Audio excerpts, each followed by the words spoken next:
인생을 바꾸는 사람들의 9가지 특징. 1. 배움에 대한 열망이 있다. 배우려는 사람은 무너지지 않는다. 배움은 오늘 심는 씨앗이고 성장은 언젠가 열리는 열매다. 2. 계획을 세운다. 미래를 준비하는 사람은 오늘을 허투루 살지 않는다. 3. 일찍 일어난다. 동트기 전에 일어나는 것이 좋다. 그 습관은 건강과 부, 지혜를 가져다준다. 아리스토텔레스. 4. 친구를 쉽게 사귄다. 사람을 얻는 재능은 결국 기회를 끌어당긴다. 인간관계는 자산이다. 5. 남을 도우려는 마음이 있다. 남의 짐을 가볍게 해주는 사람치고 무가치한 인생은 없다. 찰스 디켄스. 6. 절제할 줄 안다. 절제는 흔들리는 세상에서 자신을 지키는 힘이다. 욕망을 제어할 수 있다면 이미 인생 절반은 이긴 것이다. 7. 매일 조금씩 나아진다. 비교할 대상은 남이 아니라 어제의 나여야 한다. 진정한 고결함은 과거의 나보다 더 나아지는 것이다. 어니스트 해밍웨이. 8. 인내할 수 있다. 한순간의 감정을 참는 것이 진짜 자존심이다. 인내심을 가진 자는 결국 원하는 것을 얻게 된다. 벤자민 프랭클린. 9. 거절할 줄 안다. 선한 사람일수록 거절을 못해 나쁜 일에 휘말린다. 원칙 없는 착함은 내 인생을 망친다. 성공은 노력보다 방향이 먼저다. 이 9가지가 모두 약해 보일 수 있다. 특별한 사람은 없다. 단지 꾸준한 사람이 있을 뿐이다. 성장하는 삶엔 언제나 철학이 깃들어있다. 작은 다짐이 쌓여 결국 사람을 만든다. 반드시 손절해야 하는 사람 10가지 유형. 1. 항상 부정적인 말만 하는 사람. 옆에 있으면 같이 가라앉는다. 2. 남 잘 되는 걸 못 보는 사람. 겉으론 웃고 속으론 시기한다. 3. 항상 본인 이야기만 하는 사람. 넌 대화 상대가 아니라 관객이다. 4. 부탁할 때만 연락하는 사람. 관계가 아니라 소비다. 5. 욕을 입에 달고 남 흉보는 게 일상인 사람. 남 욕하는 입은 결국 너도 욕한다. 6. 늘 피해자인 척하는 사람. 책임은 없고 불만만 가득하다. 7. 내가 잘 되면 조용히 멀어지는 사람. 시기와 질투는 말없이도 느껴진다. 8. 친구가 힘들 때 이득을 취하려는 사람. 그런 사람은 친구가 아니라 기회주의자다. 9. 남도 열심히 하는데 자기만 힘들다고 하는 사람. 결국 노력보다 불평을 택한다. 10. 친구가 어려움에 빠졌을 때 잠수 타는 사람. 필요할 때 사라지는 사람은 곁에 둘 이유 없다. 위대한 탈무드 경전에는 이런 말이 있다. 사람을 알고 싶다면 누구와 어울리는지를 살펴보라. 그러니 좋은 사람만 남기고 썩은 싹은 잘라버려라. 술, 담배, 도박, 유흥을 멀리하면 생기는 일. 예전엔 그게 인생인 줄 알았다. 술에 취해 웃고 담배 피우며 한숨 쉬고 도박으로 한탕을 꿈꾸고 유흥으로 허전함을 채웠다. 그러다 정신이 들었다. 내 인생이 아무데도 안 가고 있었다. 끊는 건 힘들었다. 혼자 남겨진 기분이었다. 3개월이 지나자 몸이 가벼워졌다. 머리가 맑아졌다. 아침에 일어나는 게 쉬워졌고 밤이 조용해졌다. 주말이면 사람 대신 책과 대화하는 나를 발견했다. 1년이 지나자 통장에 돈이 남고 마음에 여유가 생겼다. 쓸데없는 연락은 사라지고 진짜 내 편 한두 명만 남았다. 일이 풀리기 시작했다. 몸이 버텨주니까 마음도 밀어줬다. 3년이 지나자 사는 곳이 바뀌고 어울리는 사람도 달라졌다. 나를 무시하던 사람들은 조용히 나를 부러워했다. 남들 눈치 보며 살던 내가 이제 누굴 만나도 고개 숙이지 않는다. 그렇게 끊었던 것들이 사실 날 붙잡고 있었던 거였다. 그걸 놓고 나서야 진짜 내 인생이 시작됐다. 꿈은 있으면서 행동 안 한 사람들의 특징 7가지. 행동 없는 꿈은 그저 공상이다. 움직이지 않으면 아무것도 바뀌지 않는다. 계획 보따리만 무궁무진하고 실행이 없으면 흔적도 없다. 게으름을 합리화하면 그게 습관이 된다. 변명은 늘 그럴듯하다. 그러나 결과는 변명을 듣지 않는다. 시간이란 누구에게나 공평하고 쪼개 쓰는 사람만이 앞선다. 결심만 반복하는 사람은 늘 제자리에 선다. 작은 시작이라도 한 발 떼는 사람이 이긴다. 지켜보는 사람은 많지만 남는 건 만들어낸 사람뿐이다. 실패는 창피함이 아니며 도전 없는 삶이 더 부끄럽다. 말로는 누구나 잘난 척하지만 그러나 진짜는 몸으로 증명한다. 포기하지 않는 자 앞에 시간은 결국 무너진다. 기회는 그냥 오지 않는다. 끌어오는 자가 만드는 것이다. 할 수 있을 때 하는 게 문제가 아니다. 지금 하는 게 중요한 거다.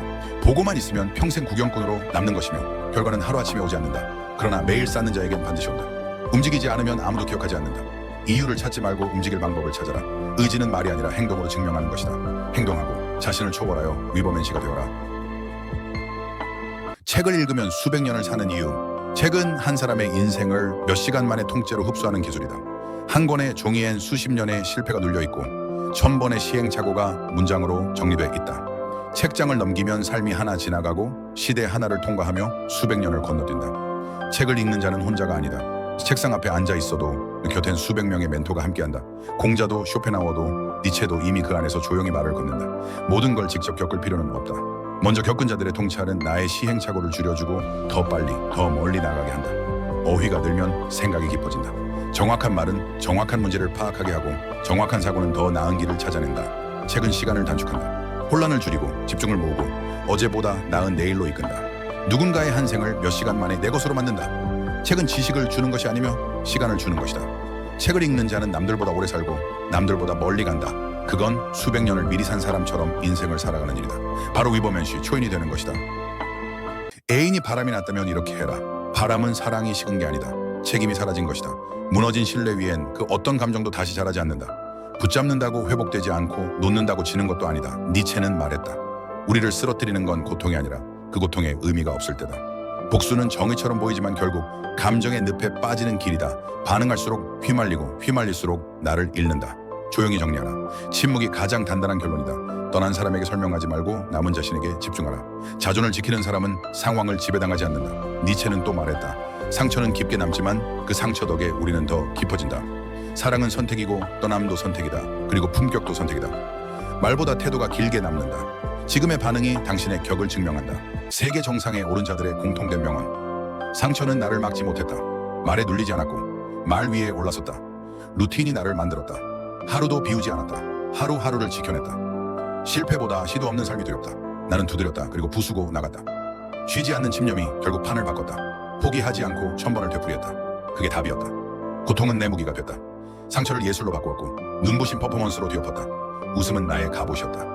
유쾌함 뒤에 진정한 내가 있었다. 니체는 말했다. 강한 자는 흔들리지 않는 자가 아니라 흔들려도 끝까지 가는 자다. 무너지지 않는 게 중요한 게 아니다.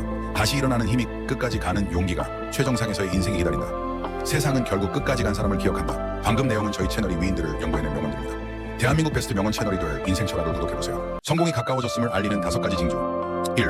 불안하고 초조하다. 가슴이 답답하고 생각은 많아진다. 별일도 아닌데 자꾸 예민해지고 이유도 없이 짜증이 난다. 혼란은 끝이 아니라 변화가 시작된다는 신호다. 2. 사람이 떠난다. 연락이 끊기고 나를 이해하던 사람이 사라진다. 모임이 줄어들고 관계가 정리된다. 잃는 것 같지만 진짜는 남는다. 남는 것 같아도 가짜는 떠나간다. 감정이 널뛴다. 오늘은 확신이 없고 내일은 후회한다. 방금 전까지는 자신 있었고 지금은 불안하다. 그게 정상이다. 간절해질수록 감정은 요동친다. 진짜 원하는 것이 생기면 마음이 조용할 리 없다. 저는 4. 과거의 내가 낯설어진다. 익숙했던 말투가 거슬리고 편했던 환경이 답답해지며 함께 웃던 사람이 낯설어지고 마음이 어긋나기 시작한다. 불편함은 진화의 신호다. 더 나은 내가 도착 중이라는 증거다. 5. 모두 포기하고 싶어진다. 그만두고 싶고 숨는 상상을 하며 모든 게 무의미하게 느껴진다. 하지만 이상하게도 그 순간이 가장 가까운 문앞이다. 많은 이들이 그 문턱에서 돌아간다 그러니 단 한 걸음만 더 버텨라. 니체는 말했다. 살아야 할 이유가 있다면 거의 모든 고통은 견딜 수 있다. 성공은 갑자기 오지 않는다. 그건 조용히 천천히. 성공이란 놈은 도적처럼 어둠에 숨어 슬며시 다가온다. 도적이 베일을 벗는 순간 성공이 도착한 것이다. 나락간 나를 다시 일으켜 세운 인생 명언 1. 바닥은 끝이 아니라 방향을 바꾸는 자리다. 더 이상 내려갈 곳조차 없을 때 사람은 비로소 다시 오를 곳을 보게 된다. 절망의 끝은 끝이 아니다. 그건 출발선이고 방향 전환점이다. 주저앉았다고 끝난 게 아니다. 거기서부터 다시 시작하면 된다. 2번째, 아무도 날 믿지 않아도 나만은 날 믿어야 한다. 기댈 사람도 들어줄 사람도 없을 때 흔들리지 않고 나를 붙잡을 수 있는 건 오직 나 하나뿐이다. 혼자라는 건 약함이 아니라 진짜 강함을 증명하는 기회다. 믿어야 할 마지막 사람은 늘 자기 자신이다. 3번째, 망가졌다고 버려진 건 아니다. 삶이 무너져도 나라는 존재까지 무가치해진 건 아니다. 깨진 조각도 모으면 예술이 된다. 오히려 그 흉터가 내가 살아냈다는 증거가 된다. 쓰러졌던 만큼 깊어진다. 네, 울어도 괜찮다. 하지만 멈추지 마라. 힘들면 울어도 좋다. 무너지지 않으려 억지로 버티지 않아도 된다. 하지만 거기서 멈추지 마라. 흘러야 다시 시작되고 흔들려야 단단해진다. 움직이는 한 인생은 계속된다. 니체는 말했다. 나를 죽이지 못한 고통은 나를 더 강하게 만든다. 그 어떤 고통도 끝내 날 부수지 못했다면 그건 날 더 단단하게 만들기 위한 시간이었을 뿐이다. 지금의 나락이 결국은 네가 딛고 설 계단이 된다. 무너졌다고 끝이 아니다. 단 한 번 더 일어나면 그게 인생이다. 고아에서 전설이 된 샤넬의 인생 명언. 누구도 나를 가르쳐주지 않았다. 그래서 나는 스스로 만들었다. 나는 운이 없었다. 그래서 누구보다 더 싸워야 했다. 나는 배운 적이 없다. 대신 직감을 믿었다. 패션은 옷이 아니라 자신을 표현하는 방식이다. 사랑에 기대지 않았다. 그래서 더 자유로웠다. 내가 옳다고 느낀 건 누가 뭐라 해도 꺾지 않았다. 고독은 외로웠지만 그 고독이 나를 지켜줬다. 남들이 내 인생을 규정하기 전에 내가 먼저 규정했다. 쇼펜하우어도 말했다. 진짜 강한 사람은 조용히 끝까지 가는 사람이다. 인정받기 전엔 모두가 무시한다. 무시당해도 어느 순간 모두가 따라한다. 사람들은 언제나 말한다. 그게 가능하겠어? 여자가 뭘 한다고? 하지만 샤넬은 증명했다. 태어난 운명보다 선택한 삶이 더 강하다는 걸. 모든 사람이 반대할수록 자신만은 자신을 믿어야 한다. 말이 아니라 증명으로. 흔들리지 않고 끝까지 밀고 나가는 힘으로. 그게 진짜 우아한 삶이므로. 무능남 성공남의 10가지 차이점. 남자는 두 부류로 나뉜다. 과거에 사는 자, 영광을 말하며 현재를 잃는다. 자존심만 남고 행동은 사라진다. 실패를 곱씹고 남 탓을 반복한다. 입에서 나오는 건 과거의 증명서뿐이다. 하지만 과거로부터 배운 자는 끝난 이야기를 연료로 바꾼다. 실패의 원인을 묻고 밤잠을 설친다. 새벽을 깨우고 몸을 단련한다. 하루는 계획으로 시작되고 유혹엔 눈길조차 주지 않는다. 그렇게 정신이 무장되면 그게 곧 부록이다. 그는 남에게 설명하지 않으며 묵묵히 다시 왜를 반복한다. 한 번 무너졌다고 끝났다고 믿지 않는다. 진짜 무너짐은 지쳐 모든 걸 멈추는 것이다. 상처는 기록이 아니라 방향인 것이다. 쇼펜하우어는 말했다. 고통은 위대한 사람의 뿌리다. 그러니 과거에 갇혀 무너지지 말고 과거로부터 배워 강해져라. 그 강해지는 과정 속에 당신은 점점 빛나게 될 것이다. 이 영상을 넘기면 다시는 저를 만나지 못할지 모릅니다. 인생 명언과 철학적 해설이 필요하시다면 저를 팔로우해주세요.